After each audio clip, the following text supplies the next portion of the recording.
പ്രക്ഷോഭം അവസാനിച്ച് ഇറാനിൽ അടഞ്ഞുകിടന്ന വിദ്യാലയങ്ങൾ തുറന്നു. എന്നാൽ ഇന്റർനെറ്റ് സൗകര്യം ഇനിയും പുനഃസ്ഥാപിച്ചിട്ടില്ല. അമേരിക്കയും ഇസ്രയേലിനും വേണ്ടി രംഗത്ത് വന്നവരെ വെറുതെ വിടുന്നില്ലെന്ന് ഭരണകൂടം മുന്നറിയിപ്പ് നൽകി. ട്രംപ് ചതിച്ചെന്നും തങ്ങളെ വിഡ്ഢികളാക്കിയെന്നും പ്രക്ഷോഭകർ പ്രതികരിച്ചതായി US മാധ്യമങ്ങൾ റിപ്പോർട്ട് ചെയ്യുന്നു. അതേസമയം ഇറാനിൽ പുതിയ ഭരണകൂടത്തിന് സമയമായെന്ന് ട്രംപ് പ്രതികരിച്ചു. MCA നാസർ ചേരുന്നുണ്ട്. MCA പൂർണ്ണമായി പഴയ തോതിലേക്ക് എത്താൻ ഇറാനിൽ സമയമെടുക്കുമെന്ന് പ്രതീക്ഷിക്കുന്നു. പക്ഷേ സ്കൂളുകൾ തുറന്നിട്ടുണ്ട്. ഇന്റർനെറ്റ് സൗകര്യം ഇനിയും സമയമെടുത്താൽ മാത്രമേ പൂർവ്വസ്ഥിതിയിലേക്ക് മാറൂ എന്നും മനസ്സിലാക്കുന്നു. ഒപ്പം തന്നെ ഇപ്പോഴത്തെ ഇറാനിലെ ഒരു സാഹചര്യം എന്താണ്? ട്രംപിന്റെ നമുക്കറിയാം ഓരോ ദിവസവും ട്വീറ്റിലൂടെ സഹായം പുറകെ എത്തുന്നുണ്ട്, പ്രക്ഷോഭം തുടരൂ എന്ന് പറഞ്ഞ് ട്രംപ് പെട്ടെന്ന് പിന്മാറിയത് പ്രക്ഷോഭകരെ എങ്ങനെ ബാധിച്ചിരിക്കുന്നു? എന്താണ് അവർ പ്രതികരിക്കുന്നത്? ഇതിനെ ആഴ്ചകളായിട്ട് അടഞ്ഞുകിടക്കുകയായിരുന്നു ഇറാനിലെ ഒട്ടുമിക്ക വിദ്യാഭ്യാസ സ്ഥാപനങ്ങളും, പ്രധാനമായിട്ടും യൂണിവേഴ്സിറ്റികളും സ്കൂളുകളൊക്കെയും അടച്ചിട്ടുകൊണ്ടുള്ള ഒരു സമീപനമായിരുന്നു ഭരണകൂടം സ്വീകരിച്ചത്. എന്നാലും വളരെ പെട്ടെന്ന് തന്നെ കാര്യങ്ങൾ തങ്ങളുടെ പൂർണ്ണ നിയന്ത്രണത്തിലേക്ക് കൊണ്ടുവരാൻ തങ്ങൾക്ക് സാധിച്ചു എന്നാണ് ഇറാൻ ഭരണകൂടം ഇപ്പോൾ അവകാശപ്പെടുന്നത്. എല്ലാ തെരുവുകളും പൂർണ്ണമായി തന്നെ പ്രക്ഷോഭകാരികൾ പിൻവലിഞ്ഞ ഒരു സാഹചര്യമുള്ളതായിട്ടും റിപ്പോർട്ടുകൾ വ്യക്തമാക്കുന്നു. പക്ഷേ അതേസമയം തന്നെയാണ് ഇന്റർനെറ്റ് ഘട്ടം ഘട്ടമായി മാത്രം പുനഃസ്ഥാപിച്ചാൽ മതി എന്ന ഒരു തീർപ്പിലേക്ക് കൂടിയാണ് ഭരണകൂടം എത്തിച്ചേർന്നിരിക്കുന്നത്. പക്ഷേ ഇതിന്റെ മറവിലും നൂറുകണക്കിന് പേരെ നിത്യവും അറസ്റ്റ് ചെയ്യുന്നതായിട്ടുള്ള റിപ്പോർട്ടുകൾ വിവിധ അന്താരാഷ്ട്ര മാധ്യമങ്ങളിൽ വന്നുകൊണ്ടിരിക്കുന്നുണ്ട്. പക്ഷേ ഔദ്യോഗികമായിട്ടുള്ളൊരു സ്ഥിരീകരണം ഇതുമായി ബന്ധപ്പെട്ട് ഇറാൻ ഭരണകൂടം നൽകിയിട്ടില്ല. എന്തായാലും സ്ഥിതിഗതികൾ പൂർണ്ണമായിട്ടും നിയന്ത്രണ വിധേയമായിരിക്കുന്ന ഒരു സാഹചര്യമുണ്ട് എന്നാണ് ഇറാൻ സർക്കാർ വൃത്തങ്ങൾ തന്നെ വ്യക്തമാക്കുന്നത്. അത്തരമൊരു സാഹചര്യത്തിലാണ് വിദ്യാഭ്യാസ സ്ഥാപനങ്ങൾ തുറക്കാനുള്ള ഒരു തീരുമാനം ഉണ്ടായിരിക്കുന്നത്.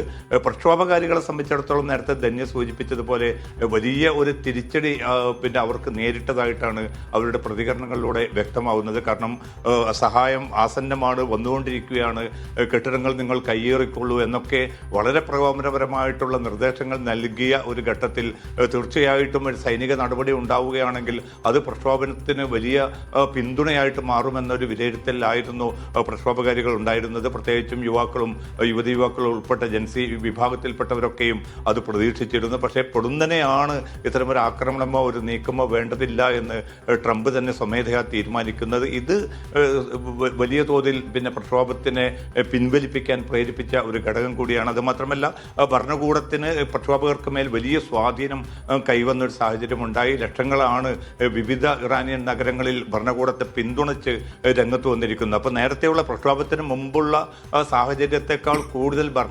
ഭരണകൂടത്തിൻ്റെ സ്വാധീനം എല്ലാ നഗരങ്ങളിലും അവർക്ക് പിടിമുറക്കാൻ സാധിച്ചു എന്നതാണ് ഇപ്പോൾ ട്രംപ് നടത്തിയിരിക്കുന്ന നീക്കത്തിൻ്റെ ശരിയായിട്ടുള്ള തിരിച്ചടി എന്നാണ് പ്രക്ഷോഭകർ വിലയിരുത്തുന്നത്. ഇതുമായി ബന്ധപ്പെട്ട അവരുടെ പ്രതികരണങ്ങൾ വിവിധ അമേരിക്കൻ മാധ്യമങ്ങൾ റിപ്പോർട്ട് ചെയ്തിട്ടുണ്ട്. അതുകൊണ്ട് തന്നെ ട്രംപ് തങ്ങളെ ചതിച്ചു എന്ന ഒരു പ്രതികരണമാണ് മിക്ക പ്രക്ഷോഭകരും, അത് ഇറാൻ്റെ ഉള്ളിലും അതോടൊപ്പം തന്നെ പുറത്തുനിന്നുള്ള പ്രക്ഷോഭകരും വ്യക്തമാക്കുന്നുവെന്നാണ് മാധ്യമ റിപ്പോർട്ടുകൾ അറിയിക്കുന്നത്.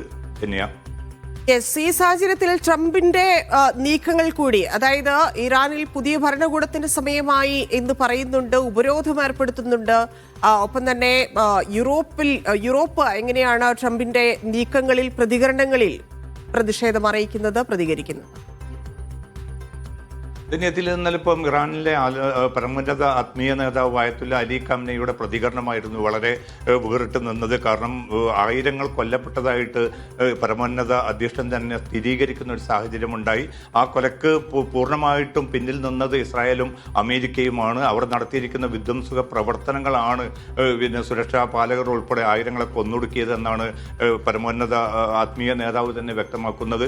അദ്ദേഹത്തിൻ്റെ പ്രതികരണം വന്നതിനെ തുടർന്നാണ് ട്രംപിൻ്റെ സമൂഹ മാധ്യമങ്ങളിലൂടെയുള്ള പ്രതികരണവും പുറത്തു വന്നിരിക്കുന്നത്. അദ്ദേഹം വ്യക്തമാക്കുന്നത് ഇനിയും ദീർഘകാലത്തേക്ക് ഈ ഭരണകൂടത്തിന് ഇറാനിൽ തുടരാനാവുകയില്ല, ഒരു മാറ്റം അനിവാര്യമാണ്, സ്വന്തം ജനതയെ തന്നെയാണ് അവർ കൊന്നൊടുക്കുന്നത് എന്നതുൾപ്പെടെയുള്ള പ്രതികരണങ്ങൾ ഉണ്ടായിട്ടുണ്ട്. പക്ഷേ ഏതെങ്കിലും അർത്ഥത്തിലുള്ള ഒരു സൈനിക നീക്കങ്ങളിലേക്ക് ഇനിയും ട്രംപ് എടുത്തുചാടുമെന്നോ അമേരിക്ക അതുമായി ബന്ധപ്പെട്ട കാര്യങ്ങൾ ചർച്ച ചെയ്യുന്നതായിട്ടുള്ള ഒരു പ്രതികരണവും ട്രംപിൻ്റെ ഔദ്യോഗിക മാധ്യമ രംഗത്തു നിന്നോ അദ്ദേഹത്തിൻ്റെ പ്രതിനിധികളോ വ്യക്തമാക്കിയിട്ടില്ല. എന്തായാലും സ്ഥിതിഗതികൾ ഇനി തൽക്കാലം നിരീക്ഷിച്ച് മാത്രം മുന്നോട്ട് പോയാൽ മതി എന്നൊരു തീർപ്പിലേക്കാണ് അമേരിക്കൻ ഭരണകൂടം ഇപ്പോൾ എത്തിച്ചേരുന്നത്. ഇപ്പോൾ ടെലിഗ്രാഫ് ഉൾപ്പെടെയുള്ള മാധ്യമങ്ങൾ പുറത്തുവിട്ട റിപ്പോർട്ടർ പ്രകാരം 2 കാര്യങ്ങളാണ് ഈ ആക്രമണ പദ്ധതിയിൽ നിന്ന് ട്രംപിനെ പിന്തിരിയാൻ പ്രേരിപ്പിച്ചത്.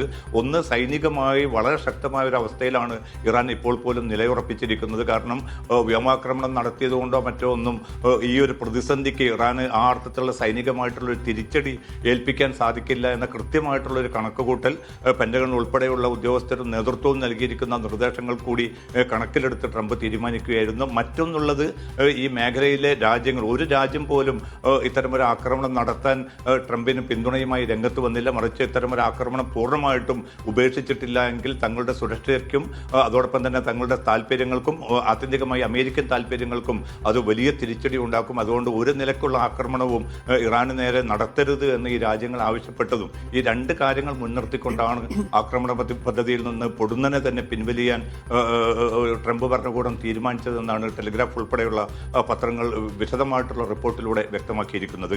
ധന്യ. മാത്രമല്ല, ഇപ്പൊ നേരത്തെ പറഞ്ഞു ഗംനയുടെ പ്രതികരണം സൈനിക കരുത്ത് വർദ്ധിപ്പിക്കും എന്നതുൾപ്പെടെയുള്ള കാര്യങ്ങളിലേക്ക്, കടുത്ത തീരുമാനങ്ങളിലേക്കൊക്കെ ഇറാൻ മാറുന്നതും ഈ സംഭവത്തിലൂടെ കാണാൻ സാധിക്കും. ഇനി എന്തെങ്കിലും തരത്തിലൊരു പ്രകോപനം ഉണ്ടായാൽ ഏത് തരത്തിൽ പ്രതികരിക്കാം എന്നാണ്, ഇല്ലെങ്കിൽ തിരിച്ചടിക്കാം എന്നൊക്കെയുള്ള തീരുമാനത്തിലേക്കാണ് ഇറാൻ ഈ കഴിഞ്ഞ ദിവസങ്ങളിലെ സംഭവങ്ങളിലൂടെ പ്രതിഷേധക്കാരുടെ കാര്യത്തിൽ എന്ത് തീരുമാനമെടുക്കാം എന്നുള്ള തീരുമാനത്തിലേക്ക് ഇറാൻ എത്തിയിരിക്കുന്നു. അങ്ങനെ ഇറാനിൽ എന്തൊക്കെ മാറ്റങ്ങളാണ് സംഭവിക്കുന്നത്? ഇതിൽ ധന്യ പ്രധാനമായിട്ടും ആയിരങ്ങളെ തന്നെ, ഏതാണ്ട് 3000-ലധികം പേർ നേരത്തെ തന്നെ പ്രക്ഷോഭത്തിന്റെ വേളയിൽ തന്നെ അറസ്റ്റ് നടന്നിരുന്നു. അവരൊക്കെയും ഇപ്പോൾ ജയിലിൽ തന്നെയാണ്. അതുമാത്രമല്ല, ഈ പ്രക്ഷോഭത്തിന് പിറകിൽ നിന്ന എല്ലാവരെയും പിന്നെ ശക്തമായി തന്നെ നേരിടുമെന്നാണ് പരമോന്നത ആത്മീയ നേതാവിന്റെ പ്രതികരണത്തിൽ, അതോടൊപ്പം തന്നെ ഇറാൻ സൈനിക നേതൃത്വത്തിന്റെ പ്രതികരണങ്ങളിലൊക്കെ വ്യക്തമാകുന്നു. അതുകൊണ്ട് പൂർണ്ണമായിട്ടും ഈ ഇന്റർനെറ്റ് പോലും പുനഃസ്ഥാപിക്കേണ്ടതില്ല തൽക്കാലം എന്ന തീർപ്പെടുത്തിയിരിക്കുന്നത് പോലും ഇതുമായി ബന്ധപ്പെട്ട എല്ലാ കണ്ണികളെയും എല്ലാ വ്യക്തികളെയും കണ്ടെത്തി വളരെ കൃത്യമായി തന്നെ അവരെ നിയമപരമായി തന്നെ നേരിടുക എന്നൊരു തീർപ്പിലേക്കാണ് ഇപ്പോൾ ഇറാനിയൻ നേതൃത്വം എത്തിയതെന്നാണ് റിപ്പോർട്ടുകൾ വ്യക്തമാക്കുന്നത്. അതുകൊണ്ട് തന്നെ പിന്നെ വധശിക്ഷ, ഔദ്യോഗികമായി പരസ്യമായിട്ടുള്ള വധശിക്ഷ ഉൾപ്പെടെയുള്ള കാര്യങ്ങളിൽ തൽക്കാലം നിർത്തിവെച്ചിട്ടുണ്ട് എന്ന് റിപ്പോർട്ടുകൾ ഉണ്ട് എങ്കിൽ പോലും മറ്റ് നിയമപരമായ നടപടികളിലൂടെ ആരൊക്കെയാണ് ഈ ഇസ്രായേലും അമേരിക്കയുമായി കൈകോർത്തത്, ഏതൊക്കെ അർത്ഥത്തിലുള്ള സഹായങ്ങളാണ് അവർക്ക് ലഭിച്ചത്, സൈനികമായിട്ടുള്ള സഹായം ഇറാനിൽ ഏതു വിധത്തിലാണ് അവർക്ക് ലഭ്യമായത് എന്നത് ഉൾപ്പെടെയുള്ള കാര്യങ്ങളും അന്വേഷണ വിധേയമായി പിന്നെ മുന്നോട്ട് പോകുന്നതായിട്ടാണ് റിപ്പോർട്ടുകൾ വ്യക്തമാക്കുന്നത്. ഔദ്യോഗികമായ സർക്കാരിന്റെ ഭാഗത്തു നിന്ന് ഈ പ്രക്ഷോഭകർക്കെതിരായ നടപടികളെക്കുറിച്ച് ഒരു വിവരവും ഒരു പ്രഖ്യാപനവും ഉണ്ടായിട്ടില്ല. പക്ഷേ ഇവർക്കെതിരെ അതിശക്തമായിട്ടുള്ള നടപടി ഉണ്ടായിട്ടില്ലെങ്കിൽ ഇറാനിയൻ പിന്നെ സാമൂഹിക ഭദ്രതയുടെ, ആഭ്യന്തര ഭദ്രതയുടെ കെട്ടുറപ്പിനെ അത് ബാധിക്കും എന്ന് പരമോന്നത ആത്മീയ നേതാവ് തന്നെ നിർദ്ദേശം നൽകിയിട്ടുണ്ട്. അതിന്റെ അടിസ്ഥാനത്തിലാണ് ഇപ്പോൾ സുരക്ഷാ ഏജൻസികൾക്ക് കീഴിൽ ഈ പിന്നെ പ്രക്ഷോഭത്തിന്റെ എല്ലാ ഘടകങ്ങളും പൂർണ്ണമായിട്ട് വിലയിരുത്തി റിപ്പോർട്ട് സമർപ്പിക്കാനാണ് നിർദ്ദേശിച്ചിരിക്കുന്നത്. അത് സംബന്ധിച്ച് അറസ്റ്റും തുടരുന്നതായിട്ട് റിപ്പോർട്ടുകളുണ്ട്. എന്തായാലും പൊടുന്നനെയൊന്നും ഇനി ഒരു പ്രക്ഷോഭത്തിലേക്ക് എളുപ്പം ഇറാൻ പ്രക്ഷോഭകാരികൾക്ക് കടക്കാൻ പറ്റാത്ത വിധത്തിലുള്ള ശക്തമായിട്ടുള്ള പിന്നെ അന്വേഷണാത്മകമായിട്ടുള്ള നടപടികളിലേക്കാണ് ഇറാൻ ഇപ്പോൾ നീങ്ങുന്നതെന്നാണ് റിപ്പോർട്ടുകൾ വ്യക്തമാക്കുന്നത്. ശരി, ഇനി ഗസയിലേക്കാണ്. ഗസ സമാധാന സമിതി നോമിനികളിൽ എതിർപ്പുമായി ഇസ്രായേൽ. സമിതിയിൽ ഇസ്രായേൽ അംഗങ്ങളെ ഉൾപ്പെടുത്തിയില്ലെന്നാണ് ഇസ്രായേലിന്റെ പരാതി. ഗസ സമാധാന സമിതിക്ക് സാമ്പത്തിക സഹായം നൽകാൻ രാജ്യങ്ങളോട് ട്രംപ് ആവശ്യപ്പെട്ടു. ഇസ്രായേലിന് ഈ വർഷം $3.3 ബില്യൺ സാമ്പത്തിക സഹായത്തിന് അംഗീകാരം നൽകിയ US പ്രതിനിധി സഭ. ഗസയിൽ ഇസ്രായേൽ നടത്തിയ ആക്രമണത്തിൽ നിരവധി പേർക്ക് പരിക്കേറ്റു.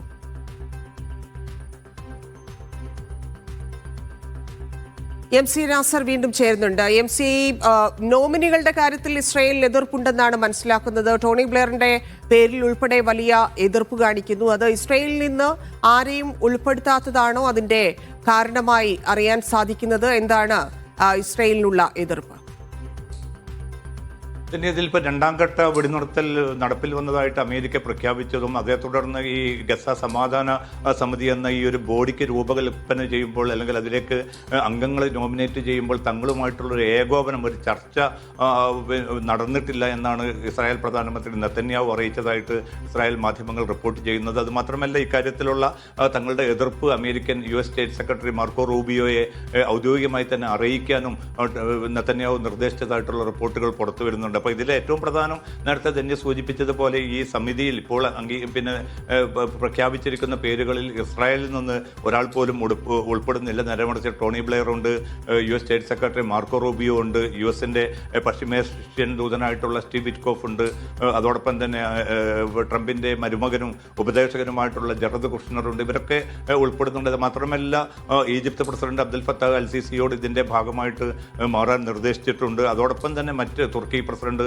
റജബ് തൊയ്യിബ് ഉർദുഗാനോട് ഇതിന്റെ ഭാഗമായി മാറാൻ ആവശ്യപ്പെട്ടിട്ടുണ്ട്. ഏറ്റവും അവസാനം റിപ്പോർട്ട് വരുന്നത് പാക് പ്രധാനമന്ത്രിയോടും ഈ സമിതിയിൽ ഭാഗമാകാൻ ട്രംപ് നിർദ്ദേശിച്ചതായിട്ടുള്ള റിപ്പോർട്ടുകളാണ് ഇപ്പോൾ ഏറ്റവും അവസാനം പുറത്തു വരുന്നത്. അപ്പോൾ എത്ര അംഗങ്ങൾ ഇതിൽ ഉണ്ടാകുമെന്നും ഇനി ഏതൊക്കെ അംഗങ്ങൾ ഉണ്ടാകുമെന്നത് ഉൾപ്പെടെയുള്ള കാര്യങ്ങളൊക്കെയും ഏകപക്ഷീയമായിട്ട് ട്രംപും പിന്നെ അദ്ദേഹത്തിന്റെ ഭരണകൂടവുമാണ് തീരുമാനിക്കുന്നത്. തങ്ങൾക്കതിൽ വേണ്ട ഒരു പങ്കാളിത്തമോ ഒരു പരിഗണനയോ ലഭിച്ചിട്ടില്ല എന്നാണ് ഇസ്രായേൽ പ്രധാനമന്ത്രി നെതന്യാഹു അറിയിച്ചതായിട്ട് ഇസ്രായേൽ മാധ്യമങ്ങൾ റിപ്പോർട്ട് ചെയ്യുന്നത്. പക്ഷേ ഇത് പരസ്യമായിട്ടുള്ള ഒരു പ്രതികരണം നടത്തി. അതോടൊപ്പം തന്നെ ബെൻഗവർ ഉൾപ്പെടെയുള്ള തീവ്ര വലതുപക്ഷ മന്ത്രിമാരും ഇതിനെ പിന്തുണയ്ക്കുക എന്നാൽ ഇസ്രായേൽ പ്രധാനമന്ത്രി നെതന്യാഹുവിന് പിന്തുണയുമായിട്ട് രംഗത്ത് വന്നിട്ടുണ്ട്. ഈ സമിതിയുമായിട്ട് തങ്ങളുടെ സഹകരണം വളരെ പരിമിതപ്പെടുത്തണം എന്നതുൾപ്പെടെയുള്ള നിർദ്ദേശങ്ങളാണ് ബെൻഗവറും സ്മോട്രിക് ഉൾപ്പെടെയുള്ള തീവ്ര വലതുപക്ഷ മന്ത്രിമാർ മുന്നോട്ട് വെച്ചിരിക്കുന്നത്. അതുകൊണ്ട് പ്രത്യക്ഷത്തിൽ ഇത് ഉണ്ടെങ്കിൽ പോലും അമേരിക്കയുമായിട്ട് ഏതെങ്കിലും അർത്ഥത്തിൽ ഇതിനൊരു ഏറ്റുമുട്ടലിന് പോകാൻ നെതന്യാഹു തയ്യാറാവുകയില്ല എന്ന് തന്നെയാണ് വൈറ്റ് ഹൗസ് വൃത്തങ്ങൾ വ്യക്തമാക്കുന്നത്. എന്തായാലും ബ്രസൽസിലാണ് ഇതിന്റെ ആദ്യ യോഗം അടുത്ത ദിവസം നടക്കാൻ പോകുന്നത്. ട്രംപ് തന്നെയായിരിക്കും ആ സമിതിക്ക് അധ്യക്ഷത വഹിക്കുക. അതിലേക്ക് $1 ബില്യൺ അടിയന്തരമായി കണ്ടെത്തണം. അതിന് എല്ലാ രാജ്യങ്ങളും പിന്നെ സാമ്പത്തിക സഹായം നൽകണമെന്നാണ് ഇന്ന് വൈകിട്ട് ട്രംപ് ഔദ്യോഗികമായി തന്നെ അറിയിച്ചിരിക്കുന്നതും. ശരി, താങ്ക് യു MCA.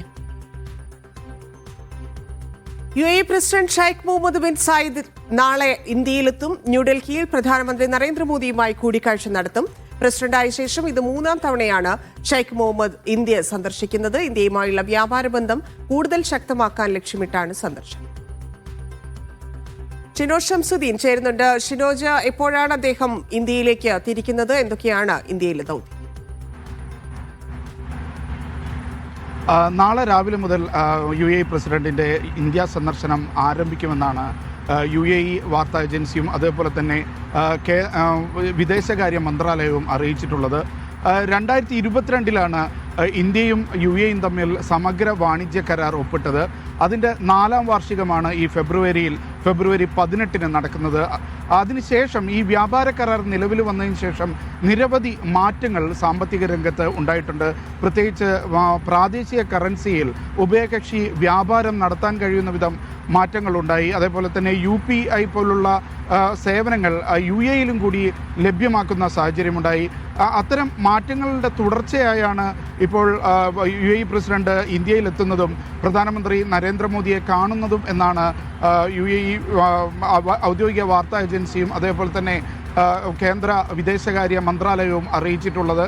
എന്നാൽ മറ്റ് ഈ യൂറോപ്യൻ വാർത്താ ഏജൻസികളുടെ റിപ്പോർട്ട് അനുസരിച്ച് ഇപ്പോഴത്തെ രാഷ്ട്രീയ പശ്ചാത്തലം കൂടി ഈ സന്ദർശനത്തിന് വളരെ നിർണായകമാണ് എന്നുള്ള റിപ്പോർട്ടുകളുണ്ട്. പ്രത്യേകിച്ച് ഇറാന് എതിരെ അമേരിക്ക ഉയർത്തുന്ന യുദ്ധഭീഷണി, അതേപോലെ തന്നെ യമനിൽ ഉണ്ടായിട്ടുള്ള യുദ്ധ സാഹചര്യം, പ്രത്യേകിച്ച് സൗദിയും UAEയും തമ്മിലുള്ള ഒരു സംഘർഷത്തിൻ്റെ സാഹചര്യമുണ്ടായിരുന്നു. ഇതോടൊക്കെ അനുബന്ധിച്ച് ഇവിടുത്തെ രാഷ്ട്രീയ സമവാക്യങ്ങൾ മാറുന്നു, ഗൾഫിലെ സമവാക്യങ്ങൾ മാറുന്നു, പുതിയ കൂട്ടായ്മകൾ ഉണ്ടാകുന്നു, പുതിയ ചേരികൾ ഉണ്ടാകുന്നു എന്നുള്ള റിപ്പോർട്ടുകളുടെ പശ്ചാത്തലത്തിൽ കൂടിയാണ് ഈ സന്ദർശനം നിർണായകമാണ് എന്ന് യൂറോപ്യൻ വാർത്താ ഏജൻസികൾ റിപ്പോർട്ട് ചെയ്യുന്നത് തന്നെയാണ്.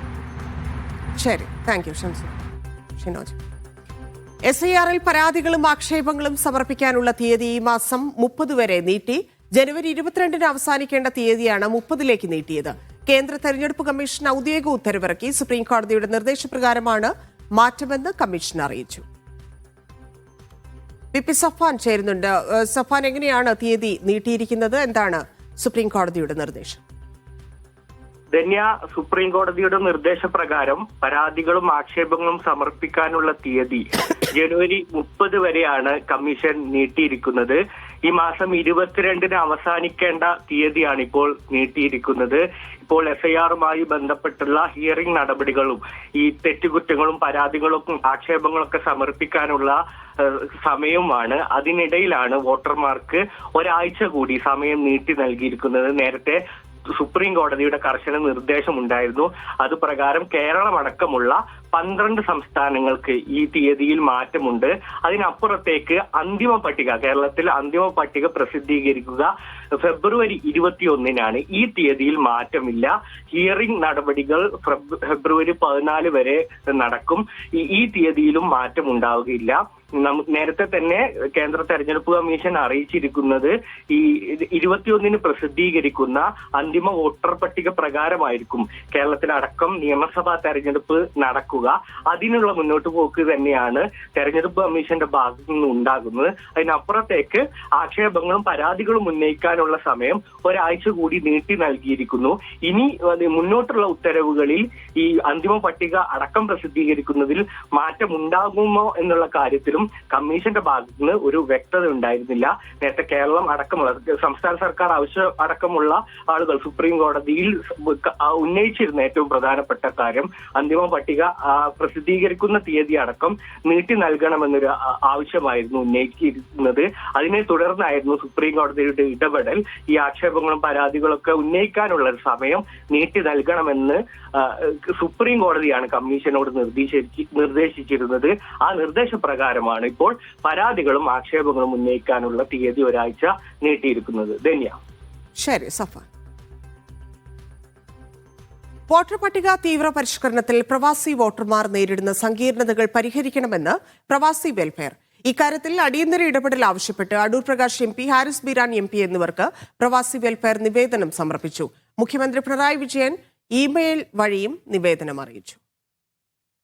ഇന്ത്യക്ക് പുറത്തു ജനിച്ച പ്രവാസികൾ 2 അക്ഷരങ്ങളോടെ ആരംഭിക്കുന്ന പുതിയ പാസ്പോർട്ട് ഉടമകൾ എന്നിവർ നേരിടുന്ന സാങ്കേതിക തടസ്സങ്ങൾ നീക്കണമെന്നാണ് ഖത്തർ പ്രവാസി വെൽഫെയർ സമർപ്പിച്ച നിവേദനത്തിലെ പ്രധാന ആവശ്യം. പ്രവാസി വോട്ടർമാർ സമർപ്പിച്ച നിരവധി അപേക്ഷകൾ ബന്ധപ്പെട്ട BLOമാരിലേക്ക് കൈമാറിയിട്ടില്ല എന്നതും അപേക്ഷാ ഫോമിൽ ബൂത്ത് രേഖപ്പെടുത്താനുള്ള സൗകര്യമില്ലാത്തതും രജിസ്ട്രേഷൻ പ്രക്രിയയെ സങ്കീർണമാക്കുന്നതായി നിവേദനത്തിൽ പറയുന്നു. സാങ്കേതികവും ഭരണപരവുമായ അഭാഗം മൂലം വലിയൊരു വിഭാഗം പ്രവാസികൾ വോട്ടർ പട്ടികയിൽ നിന്ന് ഒഴിവാകുന്ന സാഹചര്യം ഇല്ലാതാക്കണം. കമ്മീഷന്റെ അനാസ്ഥ മൂലം ഡിസംബറിൽ സമർപ്പിച്ച പ്രവാസികളുടെ അപേക്ഷകൾ അപ്രത്യക്ഷമായത് ഞെട്ടിക്കുന്നതാണ്. ഇവർ വീണ്ടും അപേക്ഷ സമർപ്പിക്കണമെന്ന നിർദ്ദേശം പ്രായോഗികമല്ലെന്നും പ്രവാസി വെൽഫെയർ ചൂണ്ടിക്കാട്ടി. Media 1 Doha. കോതമംഗലത്ത് ടൂറിസ്റ്റ് ബസ്സിന് തീ പിടിച്ചു. ആർക്കും പരിക്കില്ല. ഫയർഫോഴ്സ് സ്ഥലത്തെത്തി തീ അണയ്ക്കാനുള്ള ശ്രമം തുടരുകയാണ്.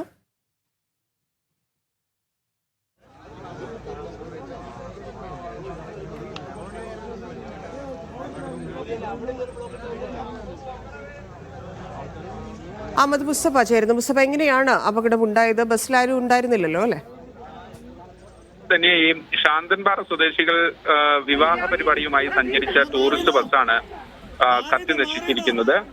തന്നെ സൂചിപ്പിച്ചതുപോലെ വാഹനത്തിൽ ആരും ഇല്ലാതിരുന്നത് വലിയ അപകടം ഒഴിവാക്കുന്നതിന് നിമിത്തമായി എന്നുള്ളതാണ്. പ്രത്യേകിച്ച് ഈ വിവാഹ ചടങ്ങ് കഴിഞ്ഞ് മടങ്ങുന്നതിനിടെ തലക്കോട് ഭാഗത്തെത്തിയപ്പോൾ ഈ ബസ്സിലുണ്ടായിരുന്ന ആളുകൾക്ക് ഭക്ഷണം കഴിക്കുന്നതിന് വേണ്ടി ഒരു ഹോട്ടലിന് സമീപത്ത് നിർത്തിയിരുന്നു. അതുകൊണ്ട് ആളുകളെല്ലാം പുറത്തിറങ്ങി ഭക്ഷണം കഴിക്കുന്ന ഒരു സമയത്താണ് ബസ്സിന് തീ പിടിക്കുകയും ബസ് പൂർണ്ണമായും കത്തി നശിച്ചു. മാത്രമല്ല ഈ ആളുകൾ ഇല്ലാത്തത് കൊണ്ട് ആർക്കും പരിക്കേൽക്കുകയോ വലിയ അപകടം ഉണ്ടാവുകയോ ചെയ്തില്ല. അത് വലിയ ഭാഗ്യമാണ്. സഞ്ചരിക്കുന്ന സമയത്ത് പല വാഹനങ്ങളും കത്തിപ്പിടിക്കുന്ന വാർത്തകളൊക്കെ നിരന്തരം വരാറുണ്ട്. പക്ഷെ ഇത് നിർത്തിയിട്ടതിനാൽ ആളുകൾ പുറത്തിറങ്ങിയതിനാൽ വലിയ അപകടം ഒഴിവായി. ആ സമയത്ത് തന്നെ കോതമംഗലത്ത് നിന്നുള്ള ഫയർഫോഴ്സ്, കൂന്നുകൽ പോലീസ് എന്നിവർ സംഭവ സ്ഥലത്തെത്തി പെട്ടെന്ന് തന്നെ തീ അണക്കുകയും ചെയ്തു. ഇപ്പോൾ തീ പൂർണ്ണമായും അണച്ചിട്ടുണ്ട്. എന്താണ് തീ പിടിക്കാൻ കാരണമെന്നത് സംബന്ധിച്ച് ബസ് ജീവനക്കാരും അധികൃതരും ഒപ്പം തന്നെ ഫയർഫോഴ്സും ഒരു പ്രാഥമിക പരിശോധന നടത്തുമെന്നാണ് വ്യക്തമാകുന്നത്. ധന്യ.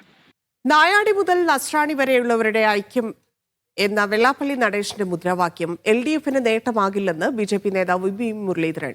SNDP NSS ഐക്യം എന്നത് കാലങ്ങളായി BJP മുന്നോട്ട് വയ്ക്കുന്ന ആശയമാണ്. കോൺഗ്രസ് അധികാരത്തിൽ വന്നാൽ ഭരിക്കുന്നത് മുസ്ലിം ലീഗാണ്. മുസ്ലിം ലീഗ് പേര് മാറ്റിയിട്ട് മതേതരത്വം പറയട്ടെ എന്നും മുരളീധരൻ ദുബായിൽ പറഞ്ഞു. കേരളത്തിലെ ഒരു പ്രത്യേക സാഹചര്യത്തിൽ പറഞ്ഞിട്ടുള്ള ഒരു കാര്യമാണെന്നാണ് എനിക്ക് തോന്നുന്നത്. കാരണം കേരളത്തിൽ സംഭവിച്ചുകൊണ്ടിരിക്കുന്നത്, കേരളത്തിൽ കോൺഗ്രസ് ഭരിക്കുമ്പോൾ കോൺഗ്രസ് ഭരണം എന്നുള്ളത് പേരാണ്, ഭരണം വാസ്തവത്തിൽ മുസ്ലിം ലീഗിൻ്റെയാണ്. ആ മുദ്രാവാക്യം ഡയറക്ട്ലി ഓർ ഇൻഡയറക്ട്ലി LDFനല്ലേ ഗുണം ചെയ്യുന്നത്? അതെന്താ? എങ്ങനെ? നിങ്ങളല്ലേ പറയുന്നത് BJP ക്രൈസ്തവ സമുദായത്തെ കൂടെ കൂട്ടാൻ നോക്കുകയാണ്? അതെ. അപ്പോൾ BJP ക്രൈസ്തവ സമുദായത്തെ കൂടെ കൂട്ടാൻ നോക്കുകയാണെങ്കിൽ ഹിന്ദുക്കളും ക്രൈസ്തവരും ഒരുമിച്ച് വരുത്താൻ ശ്രമിക്കുന്നത് BJP അല്ലേ? അപ്പോൾ BJPക്ക് അല്ലേ ഗുണം ചെയ്യേണ്ടത്? കേരളത്തിലെ ഹിന്ദു സംഘടനകൾ, ഹിന്ദു സമൂഹത്തിലെ വിവിധ വിഭാഗങ്ങൾ അവരെല്ലാവരും ഒറ്റക്കെട്ടായിട്ട് നിൽക്കണം എന്നുള്ളത് കാലഘട്ടത്തിൻ്റെ ആവശ്യമാണെന്നും അതിനു വേണ്ടിയിട്ട് ഒരുമിച്ച് നിൽക്കണം, അതിനു വേണ്ടിയിട്ട് പ്രവർത്തിക്കണം എന്നുള്ളത് കേരളത്തിൽ ഭാരതീയ ജനതാ പാർട്ടിയേക്കാൾ കൊണ്ട് CPM കോൺഗ്രസ് എപ്പോഴെങ്കിലും ഹിന്ദു ഐക്യം പറഞ്ഞിട്ടേ ഇല്ലല്ലോ. നിയമസഭാ തെരഞ്ഞെടുപ്പിൽ മുസ്ലിം ലീഗിന് കൂടുതൽ സീറ്റ് ചോദിക്കാൻ അവകാശമുണ്ടെന്ന് UDF കൺവീനർ അടൂർ പ്രകാശ്. എല്ലാ വിഷയങ്ങളും ഉഭയകക്ഷി ചർച്ചയിലൂടെ പരിഹരിക്കും. ലീഗുമായി ബന്ധപ്പെട്ട വിമർശനങ്ങളിൽ ഇപ്പോൾ മറുപടി പറയേണ്ട ആവശ്യമില്ല. ലീഗിനെയും കോൺഗ്രസിനെയും ആരും തെറ്റിക്കാൻ നോക്കേണ്ടെന്നും ദോഹയിൽ നടത്തിയ വാർത്താ സമ്മേളനത്തിൽ അടൂർ പ്രകാശ് പറഞ്ഞു. ലീഗിനെ സംബന്ധിച്ചിടത്തോളം കോൺഗ്രസിനുള്ള എല്ലാ അവകാശങ്ങളും അവർക്കുണ്ട്. മുസ്ലിം ലീഗിന് സീറ്റുകൾ ചോദിക്കാനുള്ള അവകാശം, ആ സീറ്റുകൾ ചോദിക്കുക എന്ന് പറയുമ്പോൾ ഞങ്ങളൊരു ഉഭയകക്ഷി ചർച്ചയിലൂടെ ഈ പ്രശ്നങ്ങളൊക്കെ ഞങ്ങൾ പരിഹരിക്കും. ഞങ്ങളെ തമ്മിൽ തെറ്റിക്കാൻ ആര് നോക്കിയാലും നടക്കില്ല. NSSനെ SNDPയുമായി തെറ്റിച്ചത് ലീഗാണ് എന്ന വെള്ളാപ്പള്ളി നടേശന്റെ വിമർശനങ്ങളോടായിരുന്നു അടൂർ പ്രകാശിന്റെ പ്രതികരണം. വെള്ളാപ്പള്ളിയുടെയും സുകുമാരൻ നായരുടെയും അഭിപ്രായങ്ങൾ വ്യക്തിപരമാണെന്നും അദ്ദേഹം പറഞ്ഞു. അല്ല, അത് അവര് അങ്ങനെ എന്തെങ്കിലുമൊക്കെ അഭിപ്രായം പറഞ്ഞുവെങ്കിൽ ആ അഭിപ്രായത്തെ ഞങ്ങൾ അത് ഏറ്റുപിടിക്കുന്നില്ല. അവരെന്തെങ്കിലുമൊക്കെ അഭിപ്രായങ്ങൾ പറഞ്ഞു കാണും. അത് വ്യക്തിപരമായി സ്വാതന്ത്ര്യമുള്ള ആളുകളാണ്. അതിനെ ശ്രീ വെള്ളാപ്പള്ളി ഏതെങ്കിലും തരത്തിൽ വിമർശിച്ചു, അതുപോലെ സുകുമാരൻ നായർ ഏതെങ്കിലും തരത്തിൽ വിമർശിച്ചു എന്നുള്ളതിനെ ലക്ഷ്യമാക്കിക്കൊണ്ട് അതിന് മറുപടി പറയുവാൻ ഞങ്ങൾ ആരും തയ്യാറല്ല. പ്രതിപക്ഷ നേതാവ് VD സതീഷിനെതിരെ സാമുദായിക നേതാക്കൾ ഉന്നയിച്ച ആരോപണങ്ങളിൽ അദ്ദേഹം നിലപാട് വ്യക്തമാക്കിയില്ല. അല്ല, ഞാൻ വ്യക്തിപരമായി ഒരാളിനെ കുറിച്ച് അല്ലെങ്കിൽ സതീഷിനെ കുറിച്ചൊന്നും അഭിപ്രായം പറയാൻ തയ്യാറല്ല. കാരണം എന്താണെന്ന് ചോദിച്ചാൽ UDF കൺവീനർ എന്നുള്ള നിലയിൽ എല്ലാവരെയും കൂട്ടി യോജിപ്പിച്ച് കൊണ്ടുപോവുക എന്നുള്ളതാണ് എൻ്റെ പ്രധാനപ്പെട്ട ലക്ഷ്യം. സമ്മർദ്ദം ചെലുത്തി ആരെയും UDFിലേക്ക് കൊണ്ടുവരില്ലെന്നും അടൂർ പ്രകാശ് പറഞ്ഞു. UDFിന്റെ ഭാഗമാകാൻ ആഗ്രഹിക്കുന്ന കേരള കോൺഗ്രസ് M നേതാക്കളുണ്ടെന്നും അദ്ദേഹം അവകാശപ്പെട്ടു. എന്നാൽ അവരുടെ പേര് പറയാൻ അടൂർ പ്രകാശ് തയ്യാറായില്ല. ആർക്കെങ്കിലും UDFിലേക്ക് വരാൻ താല്പര്യമുണ്ടെങ്കിൽ അവർ വരട്ടെ. അതല്ലാതെ കണ്ട് അവരുടെ പിന്നാലെ പോയി നിങ്ങൾ ഞങ്ങളോടൊപ്പം നിൽക്കണം എന്ന് ആവശ്യപ്പെടാൻ ഞങ്ങൾ ആരും ഉണ്ടാകില്ല. അല്ല, കേരള കോൺഗ്രസ് മുന്നണി പ്രവേശം എന്ന് പറയുമ്പോൾ അവരിപ്പോൾ ഒരു അടഞ്ഞ അധ്യായമാക്കി മാറ്റിയിരിക്കുന്നു. എങ്കിലും അതിലുള്ള ഒരു വിഭാഗം ആളുകൾ UDFിലേക്ക് വരണം എന്ന് താല്പര്യം പ്രകടിപ്പിച്ച് നിൽക്കുന്ന ആളുകളുണ്ട്. ഞാൻ അവരുടെ പേരുകളൊന്നും പ്രത്യേകിച്ച് പറയുന്നില്ല. ഞങ്ങളെയൊക്കെ വ്യക്തിപരമായി പല ഘട്ടത്തിലും ഞങ്ങളെയൊക്കെ ബന്ധപ്പെടാറുള്ള പല ആളുകളുമുണ്ട്. അല്ല, ഞാൻ വിസ്മയത്തിൻ്റെ ആളൊന്നുമല്ല. അങ്ങനെ ഈ അടുത്ത സംപ്രേഷണം വരുന്ന അടുത്ത വിസ്മയം വരാൻ പോകുന്നു എന്ന് നിങ്ങൾ ദയവായി പറയാൻ പാടില്ല. കോൺഗ്രസിൽ ആര് മുഖ്യമന്ത്രിയാകുമെന്ന ചോദ്യത്തിന് UDF കൺവീനർ നൽകിയ ഉത്തരം ഇങ്ങനെ: ഒരാളെ ഒറ്റയാളെ ഉണ്ടാകത്തുള്ളൂ. അതിനൊരു തെറ്റിദ്ധാരണയും വേണ്ട. കോൺഗ്രസിന്റെ മുഖ്യമന്ത്രി ആരായിരിക്കണം എന്നതിനെക്കുറിച്ച് കോൺഗ്രസിനെ സംബന്ധിച്ചിടത്തോളം ഞങ്ങൾ ഇവിടെയല്ല തീരുമാനിക്കുന്നത്. ഞങ്ങൾക്ക് AICC തലത്തിൽ അതിൻ്റെ തീരുമാനങ്ങളുണ്ടാകും. ഒരേ ഒരു മുഖ്യമന്ത്രിയായിരിക്കും. ശബരിമല സ്വർണ്ണക്കൊള്ള ഈ തെരഞ്ഞെടുപ്പിലെ പ്രധാന വിഷയമാണെന്നും 10 വർഷത്തിനിടെ കേരളത്തിൽ ഒരു വൻകിട പദ്ധതി പോലും LDF ഗവൺമെന്റ് കൊണ്ടുവന്നില്ലെന്നും അടൂർ പ്രകാശ് കുറ്റപ്പെടുത്തി. അബ്ബാസ് മുഹമ്മദ്, മീഡിയ 1, ദോഹ. വർഗീയതയ്ക്ക് സ്ഥാനമില്ലെന്ന് തെളിയിക്കുന്നതാണ് തദ്ദേശ തെരഞ്ഞെടുപ്പ് ഫലമെന്ന് വെൽഫെയർ പാർട്ടി സംസ്ഥാന vice president KA Shafeeq. Qatar പ്രവാസി വെൽഫെയർ പ്രവർത്തക സംഗമം ഉദ്ഘാടനം ചെയ്യുകയായിരുന്നു അദ്ദേഹം. എല്ലാ പ്രചാരവേലകളെയും അതിജീവിച്ച് വെൽഫെയർ പാർട്ടിക്ക് വലിയ വിജയം നേടാനായെന്നും അദ്ദേഹം പറഞ്ഞു. സാങ്കേതിക കാരണങ്ങൾ പറഞ്ഞ് പ്രവാസികളെ വോട്ടർ പട്ടികയിൽ നിന്ന് പുറന്തള്ളരുതെന്നും അദ്ദേഹം ആവശ്യപ്പെട്ടു. സംസ്ഥാന പ്രസിഡന്റ് R ചന്ദ്രമോഹൻ അധ്യക്ഷത വഹിച്ചു. മജീദ് അലി, ആമോ ഷാഫി, അബ്ദുൽ ഗഫൂർ, AR നജ്ല നജീബ് തുടങ്ങിയവർ സംസാരിച്ചു. ജോലിസ്ഥലത്തെ തർക്കത്തെ തുടർന്ന് സഹപ്രവർത്തകയുടെ മുഖത്ത് തിളച്ച വെള്ളമൊഴിച്ച 20-കാരന് ബഹ്റൈൻ ക്രിമിനൽ കോടതി 3 വർഷം തടവ് ശിക്ഷ വിധിച്ചു. കഫേയിൽ ഓർഡർ കൈകാര്യം ചെയ്യുന്നതുമായി ബന്ധപ്പെട്ട തർക്കമാണ് ആക്രമണത്തിൽ കലാശിച്ചത്. യുവതിക്ക് നേരിട്ട ശാരീരികവും മാനസികവുമായ ആഘാതം കണക്കിലെടുത്താണ് കോടതിയുടെ ശിക്ഷാവിധി. സുസ്ഥിരമായ നഗര വികസനത്തിലേക്കുള്ള മാറ്റം വേഗത്തിലാക്കുകയാണ് ഒമാൻ. സുൽത്താൻ ഹൈതം സിറ്റി, ജബൽ അൽ അലി സിറ്റി, അൽ തുറയ സിറ്റി എന്നിങ്ങനെ 3 വമ്പൻ നഗരങ്ങളാണ് രാജ്യത്തൊരുങ്ങുന്നത്. ആധുനികതയോടൊപ്പം ഒമാന്റെ പൈതൃകവും സമന്വയിക്കുന്നതാണ് 3 നഗരങ്ങൾ. ഭാവിയിലെ നഗരവികസനത്തിന് മാതൃകയാണ് ഒമാനിൽ ഒരുങ്ങുന്ന നഗരങ്ങൾ. അവ പരമ്പരാഗത ഒമാനി വാസ്തുവിദ്യയിൽ നിന്നും പ്രചോദനം ഉൾക്കൊള്ളുന്നതാണ്. സുൽത്താൻ ഹൈതം സിറ്റിയിൽ നടപ്പിലാക്കുന്ന നിർമ്മാണ പ്രവൃത്തികൾ ഇതിന് ഉദാഹരണവുമാണ്. വീടുകൾ, പൊതു ഇടങ്ങൾ, മസ്ജിദുകൾ, മജ്ലിസുകൾ എന്നിവയെല്ലാം ഒമാൻ സംസ്കാരം നിലനിർത്തിയുള്ള നിർമ്മിതികളാണ്. ഒമാന്റെ പരമ്പരാഗത വാസ്തുവിദ്യാ ശൈലി പിന്തുടരുന്നതിനൊപ്പം സ്മാർട്ട് ലൈറ്റിംഗ്, പരസ്പരം ബന്ധിപ്പിച്ചുള്ള പച്ചപ്പുള്ള ഇടങ്ങൾ, സൈക്ലിംഗ് പാതകൾ തുടങ്ങി ആധുനിക ഘടകങ്ങളും ഉൾക്കൊള്ളുന്നു. താമസക്കാർക്ക് ഒമാനി പൈതൃകത്തോടുള്ള ബന്ധം നിലനിർത്തിക്കൊണ്ട് ആധുനിക സൗകര്യങ്ങളുടെ ആനുകൂല്യങ്ങൾ അനുഭവിക്കാനാവുന്നതാണ് പ്രധാന പ്രത്യേകത. ഒമാൻ വിഷൻ 2040 അനുസൃതമായി ആധുനികവും സുസ്ഥിരവുമായ നഗരങ്ങൾ സൃഷ്ടിക്കുകയാണ് ഒമാന്റെ ലക്ഷ്യം. ഹൈതം സിറ്റിയിലെ തയ്യാറെടുപ്പ് ലെവലിംഗ് ജോലികൾ പൂർത്തിയാക്കി അടുത്ത ഘട്ടത്തിലേക്ക് കടന്നിട്ടുണ്ട്. അടിസ്ഥാന സേവന ശൃംഖല, പ്രധാന റോഡുകൾ, കൽവർട്ടറുകൾ, നടപ്പാതകൾ തുടങ്ങിയവയുടെ നിർമ്മാണം പുരോഗമിക്കുകയാണ്. ജബലാലി പദ്ധതി 60 കോടി റിയാലിന്റെ നിക്ഷേപ കരാറുകളിൽ ഒപ്പുവെച്ചിട്ടുണ്ട്. മസ്കത്ത് ഗവൺമെന്റിലെ ബൗഷർ വിലായത്തിലെ അൽതുറായ് സിറ്റി ആദ്യഘട്ടത്തിലേക്ക് കടന്നിട്ടുണ്ട്. Media 1, Muscat. പ്രാദേശിക കാർഷിക ഉൽപ്പന്നങ്ങളെ പിന്തുണയ്ക്കാൻ പുതിയ നടപടികളുമായി കുവൈറ്റ് സർക്കാർ. സഹകരണ സംഘങ്ങൾ തങ്ങളുടെ ആവശ്യത്തിന്റെ 75% പ്രാദേശിക ഉൽപ്പാദകരിൽ നിന്ന് വാങ്ങണമെന്ന മന്ത്രിതല തീരുമാനം നിർബന്ധമാക്കി. ഇതോടെ കർഷകർക്ക് ഇടനിലക്കാരില്ലാതെ സഹകരണ സംഘങ്ങൾക്ക് നേരിട്ട് വിൽപ്പന നടത്താൻ അവസരം ലഭിക്കും. ഫാമേഴ്സ് കോർണർ വഴി നേരിട്ടുള്ള വിൽപ്പന സംവിധാനം കൂടുതൽ ശക്തമാക്കുമെന്നും അധികൃതർ വ്യക്തമാക്കി. ഉൽപ്പന്നങ്ങൾക്ക് ഗുണനിലവാര മാനദണ്ഡങ്ങൾ നടപ്പാക്കിയിട്ടുണ്ട്.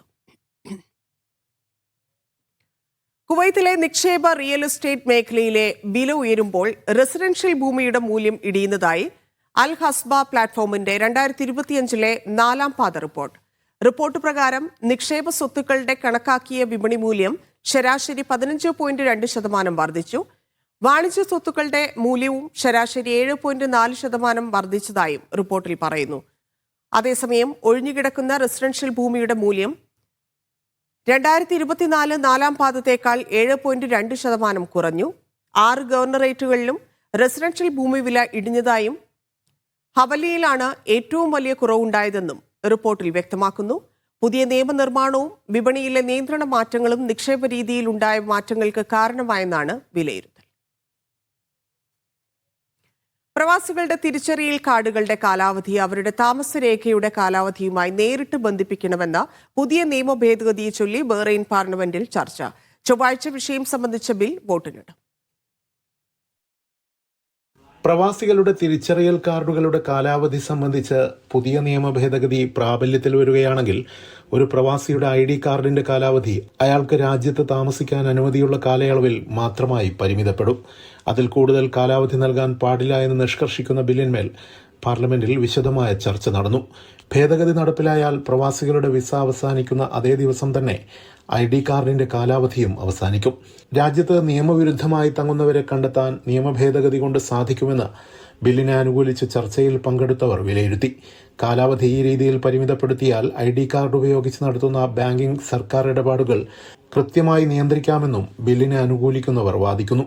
കാർഡുകൾ ഇടയ്ക്കിടയ്ക്ക് പുതുക്കുന്നത് വഴി സർക്കാരിന് ഫീസ് ഇനത്തിൽ കൂടുതൽ വരുമാനം ലഭിക്കുമെന്നും വാദമുണ്ട്. ഈ വിഷയത്തിലുള്ള അന്തിമ തീരുമാനം ഉന്നതതല അംഗീകാരങ്ങൾക്ക് വിധേയമായിരിക്കും. Siraj Pallikkara, media 1, Bahrain. തിങ്കളാഴ്ചയും ചൊവ്വാഴ്ചയും താപനിലയിൽ നേരിയ വർധനവ് പ്രതീക്ഷിക്കുന്നതായി കുവൈത്ത് കാലാവസ്ഥാ നിരീക്ഷകൻ. ലാനിന പ്രതിഭാസത്തിന്റെ സ്വാധീനത്തിൽ ഈ വർഷം മഴ കുറയുന്ന വർഷങ്ങളിൽ ഒന്നായി മാറാൻ സാധ്യതയുണ്ടെന്നും അദ്ദേഹം വ്യക്തമാക്കി. കാലാവസ്ഥാ പ്രവചന പ്രകാരം തിങ്കളാഴ്ച പരമാവധി 21 ഡിഗ്രിയിലേക്കും ചൊവ്വാഴ്ച 19 ഡിഗ്രിയിലേക്കും ഉയരാൻ സാധ്യതയുണ്ട്. ഒമാനിലെ മസീറ ദ്വീപിൽ നടക്കുന്ന മസീറ വിന്റർ ഫെസ്റ്റിവലിന്റെ 3ാം പതിപ്പിന് തുടക്കം. ഫെസ്റ്റിവൽ ജനുവരി 23 വരെ തുടരും. ഉപഭോക്തൃ സംരക്ഷണ authority chairman Sulaim bin Ali al Hakmani festival ഉദ്ഘാടനം ചെയ്യും. സ്വദേശികളെയും വിദേശികൾക്കും ആകർഷിക്കുന്ന സാംസ്കാരിക, വിനോദ, കായിക പരിപാടികൾ അരങ്ങേറും. ചെറുകിട സംരംഭകരെയും ഫെസ്റ്റിവൽ പിന്തുണയ്ക്കുന്നു. ഒമാനിലെത്തുന്ന ടൂറിസ്റ്റുകളിൽ അധിക പേരും മസീറ ദ്വീപ് സന്ദർശിക്കാറുണ്ട്. വിന്റർ സീസണിലാണ് കൂടുതൽ പേരും മസീറയിലെത്തുക. സുലൈബി ഘാത്ത് ബീച്ചിൽ വേൾഡ് വിന്റർ ബേർഡ് കൗണ്ട് ഡേയുടെ ഭാഗമായി Kuwait environment protection society bird count പരിപാടി സംഘടിപ്പിച്ചു. സർക്കാർ വകുപ്പുകളും സന്നദ്ധ സംഘങ്ങളും പരിസ്ഥിതി പ്രവർത്തകരും പരിപാടിയിൽ പങ്കെടുത്തു. ഫീൽഡ് നിരീക്ഷണത്തിൽ 1406 പക്ഷികളെ രേഖപ്പെടുത്തിയതായി KEPS അറിയിച്ചു. തീരപ്രദേശങ്ങൾ വൃത്തിയായി നിലനിർത്തുകയും പ്ലാസ്റ്റിക് മാലിന്യം കുറയ്ക്കുകയും ചെയ്ത് ജൈവ വൈവിധ്യവും ആവാസ വ്യവസ്ഥകളും സംരക്ഷിക്കണമെന്നുള്ള ബോധവൽക്കരണമാണ് പരിപാടിയുടെ ലക്ഷ്യമെന്ന് സംഘാടകർ വ്യക്തമാക്കി.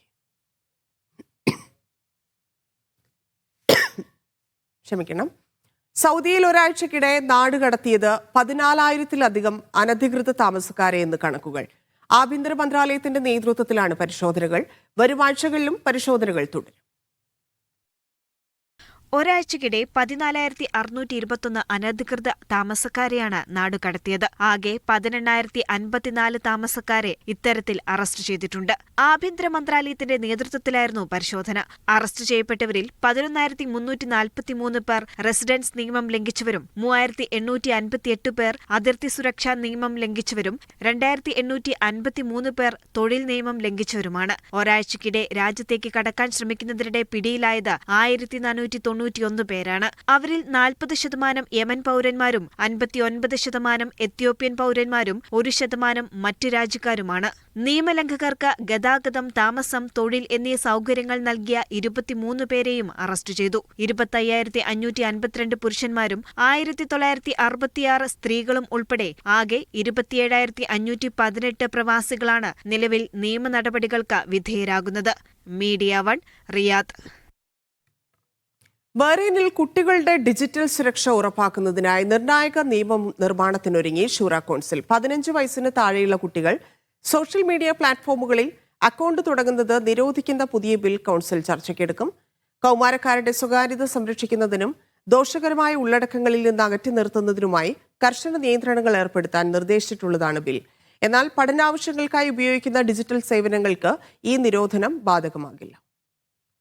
കുവൈത്തിലെ സുലൈബിയ സെൻട്രൽ ജയിൽ ഡ്യൂട്ടിക്കിടെ മരിച്ച കേണൽ സൗദ് നാസർ അൽ ഖംസന്റെ നിര്യാണത്തിൽ കുവൈറ്റ് ആഭ്യന്തര മന്ത്രാലയം അനുശോചനം രേഖപ്പെടുത്തി. സുലൈബിയ സെൻട്രൽ ജയിൽ കെട്ടിടത്തിൽ ഉണ്ടായ തീപിടുത്തത്തിൽ പരിക്കേറ്റതിനെ തുടർന്നാണ് അദ്ദേഹം മരിച്ചതെന്ന് അധികൃതർ അറിയിച്ചു. ജനറൽ ഡയറക്ടറേറ്റ് ഓഫ്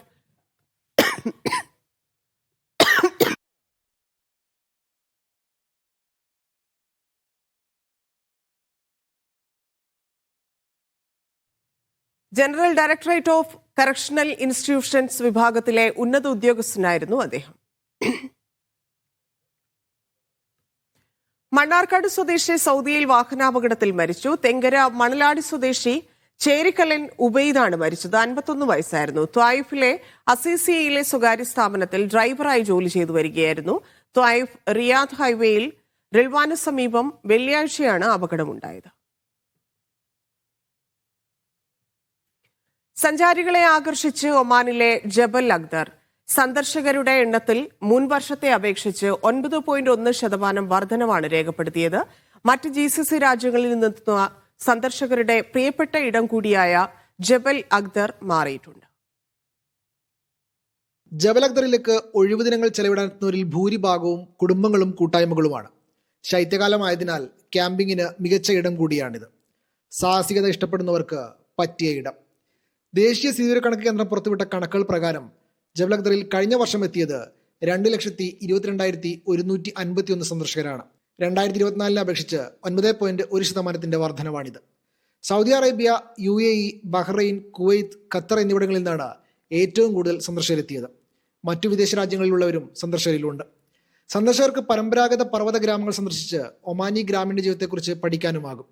പ്രദേശത്തെ ഫാമുകൾ സന്ദർശിച്ച് നല്ല പഴങ്ങളും പച്ചക്കറികളും രുചിക്കാമെന്ന് മാത്രമല്ല കൃഷിയെക്കുറിച്ച് പഠിക്കുകയും ചെയ്യാം. മാതളം, അത്തി ഉൾപ്പെടെയുള്ള ഫലവർഗ്ഗങ്ങളുടെ പ്രധാന ഉൽപ്പാദന കേന്ദ്രം കൂടിയാണ് ജബൽ അഖ്ദർ. റോസാപ്പൂക്കളുടെ കൃഷിയും പ്രസിദ്ധമാണ്. പൂക്കൾ റോസ് വാട്ടർ നിർമ്മാണത്തിനായാണ് ഉപയോഗിക്കുന്നത്. Media 1 Muscat. ജിദ്ദയിൽ നടന്ന വുഡൻ ഷിപ്പ് ഫെസ്റ്റിവൽ സമാപിച്ചു. ജിദ്ദ സീസണിന്റെ ഭാഗമായി നടന്ന പരിപാടി സൗദിയുടെ സമുദ്ര പൈതൃകം അടയാളപ്പെടുത്തുന്നതായിരുന്നു. വിവിധ കലാപരിപാടികളും സ്റ്റാളുകളും ഫെസ്റ്റിവലിൽ ഒരുക്കിയിരുന്നു.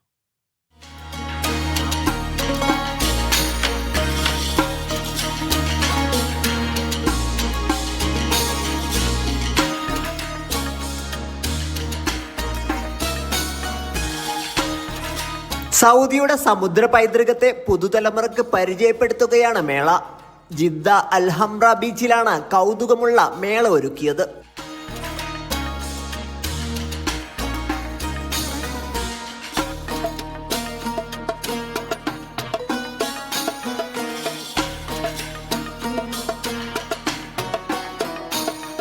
തുറമുഖങ്ങൾ, കപ്പൽ നിർമ്മാണം, കടൽ യാത്രകൾ, നാവികരുടെ ജീവിതം എന്നിവയെല്ലാം മേളയിൽ ചിത്രീകരിക്കുന്നുണ്ട്.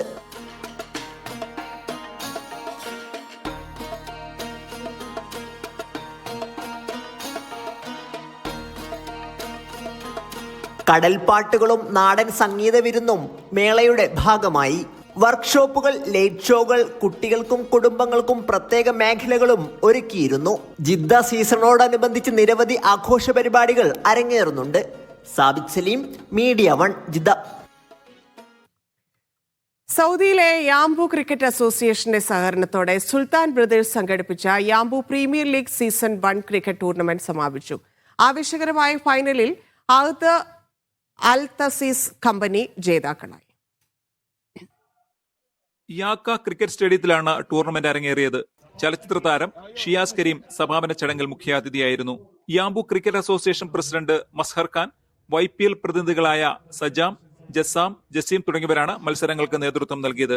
നമ്മുടെ ടൂർണമെന്റിന്റെ ക്വാളിഫൈഡ് 2 മാച്ചസ് ആയ JKയും അലൈത്താന്റെ മാച്ച് നടക്കുകയാണ്. ഇനി അടുത്ത നമ്മുടെ എക്സിബിഷൻ മാച്ച് ഇന്ത്യ പാകിസ്ഥാന്റെ, അത് കഴിഞ്ഞ് നമ്മുടെ ഗ്രാൻഡ് ഫിനാലെയും. അതുകൊണ്ട് നമ്മൾ ഇന്നത്തെ നമ്മുടെ ടൂർണമെന്റ് കംപ്ലീറ്റ് ആവുകയാണ്. യാംബുവിലെ ക്രിക്കറ്റ് ആരാധകരെ ആവേശത്തിലാക്കിയാണ് യാംബു പ്രീമിയർ ലീഗ് സീസൺ 1 തിരശ്ശീല വീണത്. ഈ മഞ്ഞത്ത് ഇരുന്ന് തന്നെ കളി കാണാനും നല്ല രസമുണ്ട്. എന്റെ ശരിക്കും പറഞ്ഞാൽ ഞാനൊരു ഗ്രൗണ്ടിൽ പോയിട്ട് ഞാനാണെങ്കിലും ചേച്ചിയാണെങ്കിലും ആദ്യമായിട്ടാണ് ഇങ്ങനെ ഒരു കളി ലൈവായിട്ട് കാണുന്നത്. വീട്ടിലാണെന്നുണ്ടെങ്കിൽ നമ്മൾ TV-ലൊക്കെ കാണാറുള്ളൂ. പക്ഷെ ലൈവായിട്ട് കാണുന്നതിന്റെ ഒരു സുഖം വേറെയാണ്. അവരെ എൻകറേജ് ചെയ്യാൻ പറ്റുന്നു. So awesome. കുട്ടികളും സ്ത്രീകളും അടക്കം നിരവധി ആളുകൾ ടൂർണമെന്റ് കാണാൻ എത്തിയിരുന്നു. ഞാൻ 3 ദിവസമായിട്ട് യാക്കയിലുണ്ട്. ഫാമിലി ഫുള്ളോടെ ക്രിക്കറ്റ് ഫാൻസ് ആണ്. ഫുള്ള് നമ്മൾ ഭയങ്കരമായിട്ട് എൻജോയ് ചെയ്യുന്നുണ്ട് ഈ പരിപാടി. 10 ടീമുകൾ മാറ്റുരച്ച ടൂർണമെന്റിൽ അഹദ് അൽ തസീസ് കമ്പനി ടീമാണ് കിരീടം സ്വന്തമാക്കിയത്. ടൂർണമെന്റിലെ മികച്ച കളിക്കാരായി ബിനീഷ് പൊടി, അദ്നാൻ മുനീർ, അഹമ്മദ് കബീർ എന്നിവരെ തിരഞ്ഞെടുത്തു. മികച്ച കളിക്കാർക്കുള്ള സമ്മാനങ്ങൾ ഷിയാസ് കരീം വിതരണം ചെയ്തു. സമാപന ചടങ്ങിൽ സൗദി ക്രിക്കറ്റ് ബോർഡ് അംഗം മിഷാൽ ഖുറേഷി, സ്പോൺസർമാർ തുടങ്ങിയവർ സംബന്ധിച്ചു. ആവേശ തിമിർപ്പിലാണ് ക്രിക്കറ്റ് പ്രേമികൾ ഇവിടെ ഉള്ളത്. യാംബുവിൽ നിന്നും Niyas Yusuf, media 1. Dammam Trivandrum cricket premier league സമാപിച്ചു. 8 ടീമുകൾ പങ്കെടുത്ത ടൂർണമെന്റിൽ സ്ട്രൈക്കേഴ്സ് നെടുമങ്ങാട് ചാമ്പ്യന്മാരായി. ടൂർണമെന്റിനോടനുബന്ധിച്ച് സൗജന്യ മെഡിക്കൽ ക്യാമ്പും സംഘടിപ്പിച്ചു. തിരുവനന്തപുരം പ്രവാസി അസോസിയേഷന്റെ നേതൃത്വത്തിൽ സംഘടിപ്പിച്ച ട്രിവാൻഡ്രം ക്രിക്കറ്റ് പ്രീമിയർ ലീഗ് സമാപിച്ചു. ദമാം ഗൂക്ക സ്റ്റേഡിയത്തിൽ സംഘടിപ്പിച്ച ടൂർണമെന്റിൽ 8 ടീമുകൾ മാറ്റുരച്ചു. കലാശ പോരാട്ടത്തിൽ MR3 റോക്കേഴ്സിനെ പരാജയപ്പെടുത്തി സ്ട്രൈക്കേഴ്സ് നെടുമങ്ങാട് ചാമ്പ്യന്മാരായി. മാൻ ഓഫ് ദ സീരീസായി രാജേഷിനെയും മികച്ച ബൌളറായി വിഷ്ണുവിനെയും മികച്ച ബാറ്റ്സ്മാനായി അലി അൻസാറിനെയും തെരഞ്ഞെടുത്തു. വിജയികൾക്ക് ട്രോഫിയും പ്രൈസ് മണിയും സമ്മാനിച്ചു. രഞ്ജുരാജ്, അശോക് കുമാർ, സന്തോഷ് ഷാജഹാൻ എന്നിവർ സംബന്ധിച്ചു. സൗജന്യ മെഡിക്കൽ ക്യാമ്പും ഒരുക്കി.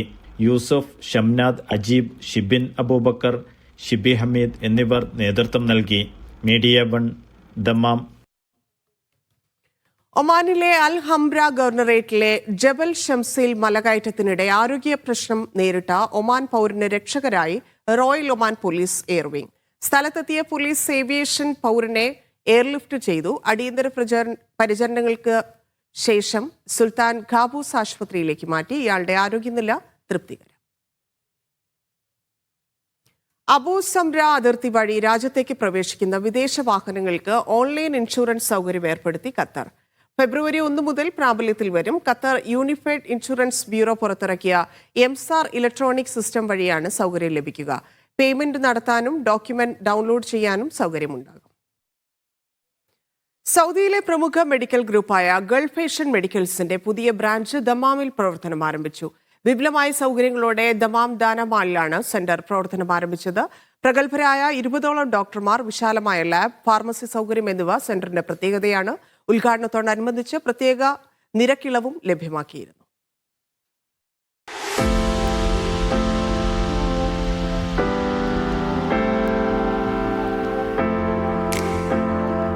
ഗൾഫ് ഏഷ്യൻ മെഡിക്കൽ ഗ്രൂപ്പിന്റെ സൗദിയിലെ 2ാമത്തെ ബ്രാഞ്ച് ദമാം ദാനമാളിൽ പ്രവർത്തനമാരംഭിച്ചു.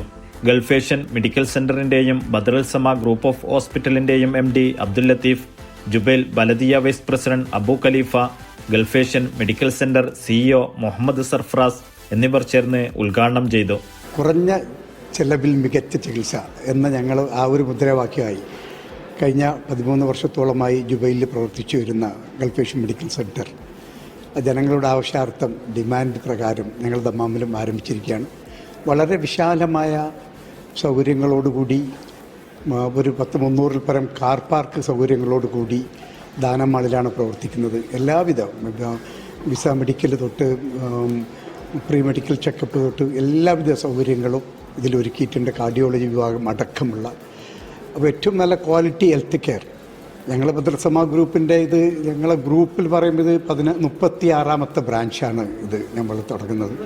ഒരുപാട് ഹോസ്പിറ്റലും ഒരുപാട് മെഡിക്കൽ സെൻ്ററുമായിട്ട്. അപ്പോൾ ഒരു വലിയൊരു ഗ്രൂപ്പാണ് ഇന്നിവിടെ ആരംഭിച്ചിരിക്കുകയാണ് ഔദ്യോഗികമായി ദമാമിൽ ദാനമാളിൽ. ക്ലിനിക്കിന്റെ ഔദ്യോഗിക website Gulf Asian medical centre board അംഗം Waseem Al Qahtani switch on ചെയ്തു. ഫാർമസി വിഭാഗം എക്സ്പെർട്ടൈസ് ഗ്രൂപ്പ് പ്രതിനിധികളും കാർഡിയോളജി വിഭാഗം NSH പ്രതിനിധികളായ കുമാർ, KM റിയാസ് എന്നിവരും ചേർന്ന് ഉദ്ഘാടനം ചെയ്തു. എമർജൻസി വിഭാഗം Badrul Rabi group director Ahmed Pulikkal, Gulf Asian medical centre managing director Abdul Latheef എന്നിവർ ചേർന്ന് ഉദ്ഘാടനം ചെയ്തു. ക്ലിനിക്ക് 24 മണിക്കൂറും പ്രവർത്തിക്കുമെന്ന് മാനേജ്മെന്റ് അറിയിച്ചു. ഉദ്ഘാടനത്തോടനുബന്ധിച്ച് ഒരുപാട് ആനുകൂല്യങ്ങളും കുറേ ഓഫറുകളൊക്കെ ചെയ്തിട്ടുണ്ട്. ചെക്കപ്പ്, ഫ്രീ ചെക്കപ്പും ഫുൾ ബോഡി ചെക്കപ്പിന് പാക്കേജുകളൊക്കെ ഉണ്ട്. അതൊക്കെ ഉപയോഗപ്പെടുത്തുക. അടുത്ത 5 വർഷത്തിനകത്ത് 10 ബ്രാഞ്ച് സൗദിയിൽ ഇടുക എന്നുള്ളതാണ്. ഇപ്പോൾ 3ാമത്തെ ബ്രാഞ്ചിൻ്റെ പണി അൽഖോബറിൽ ആരംഭിച്ചു കഴിഞ്ഞു. അതിപ്പോൾ എത്രയും പെട്ടെന്ന് 5-6 മാസം കൊണ്ടോ അല്ലെങ്കിൽ പെട്ടെന്നുണ്ടാവും. അതിൻ്റെ കൂടെ തന്നെ സൈമൾട്ടേനിയസായി അപ്പുറത്ത് അങ്ങോട്ട് ജിദ്ദ, റിയാദ്, മക്ക, മദീന അങ്ങനെയുള്ള ഒരു 10ഓളം ബ്രാഞ്ച് സൗദിയിൽ ഇതിൻ്റെ ആയിട്ട് ഇടാനാണ് ഇപ്പോൾ ഞങ്ങളുടെ പ്ലാൻ. PA ഗ്രൂപ്പ് പ്രതിനിധികളായ അബ്ദുൽ ലത്തീഫ്, സൽമാൻ എന്നിവർ ചേർന്ന് ഫിസിയോതെറാപ്പി വിഭാഗവും OICC വനിതാ വിഭാഗം പ്രതിനിധി Usna Hasif, gulf Asian medical centre paediatric specialist doctor Shubhangi എന്നിവർ ചേർന്ന് ഫാമിലി ക്ലിനിക്കിന്റെ ഉദ്ഘാടനവും നിർവഹിച്ചു. ദാനമാൾ മാനേജ്മെന്റ് പ്രതിനിധികളായ ഖാലിദ് സഹാദി, അബ്ദുള്ള സഹാദി എന്നിവർ ചേർന്ന് ഇക്കാമ ബലദിയ കേന്ദ്രങ്ങളുടെയും nexus middle east CEO Imthiyas radiology വിഭാഗത്തിന്റെയും ഉദ്ഘാടനം നിർവഹിച്ചു. ഉദ്ഘാടനത്തോടനുബന്ധിച്ച് പ്രത്യേക നിരക്കിളവും ലഭ്യമാക്കിയിട്ടുണ്ട്.